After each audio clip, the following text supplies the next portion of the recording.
This is my third event with Arturo, and every time there's a different couple of nuggets that you take away. But for me, this one personally is, I was hit by a gentleman named Nate who spoke here, who made me realize that, when we get the objection of, I want to think about it, I usually don't let that go very easily. I'll of course, combat that, but there are times where I let it go.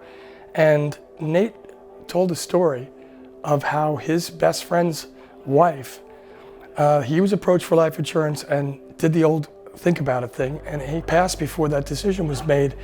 And as strange as this sounds, it welled me up, because I realized I've already had 4 death claims.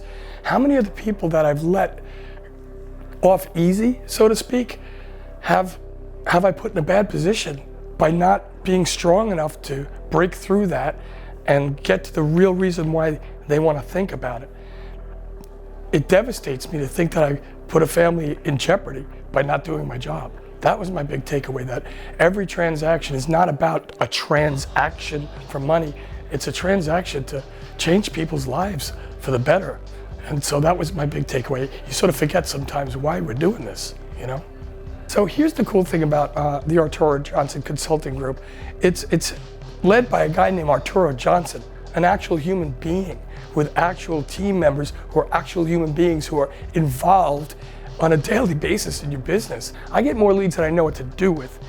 It took like a month or so for it to season, but once that thing starts to roll, I have people booking themselves on my calendar. All I do is text them after to say, hey, looking forward to helping you. And then of course I dial, and of course I have a dialer, but it's not about that. You cannot operate by yourself. You need a team around you, and all of us don't have those amazing people in our lives. Arturo is that conduit to meet people like Cody Askins, like John Wetmore, like Eric Hamadi, like this gentleman Nate that I am so impressed by. And I did not want to come this time. Oh, I've done it.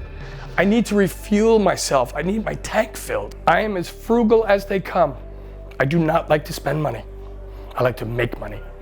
However, you'll learn over time. These gray hairs are real, okay? There's some experience here. You need to invest in yourself. Sometimes you just have to do it. Like Nike says, just do it. Have faith in yourself. If you're not willing to invest in yourself, then why would anyone want to take your advice on anything? Why would anyone want you to help their family if you won't even help yourself?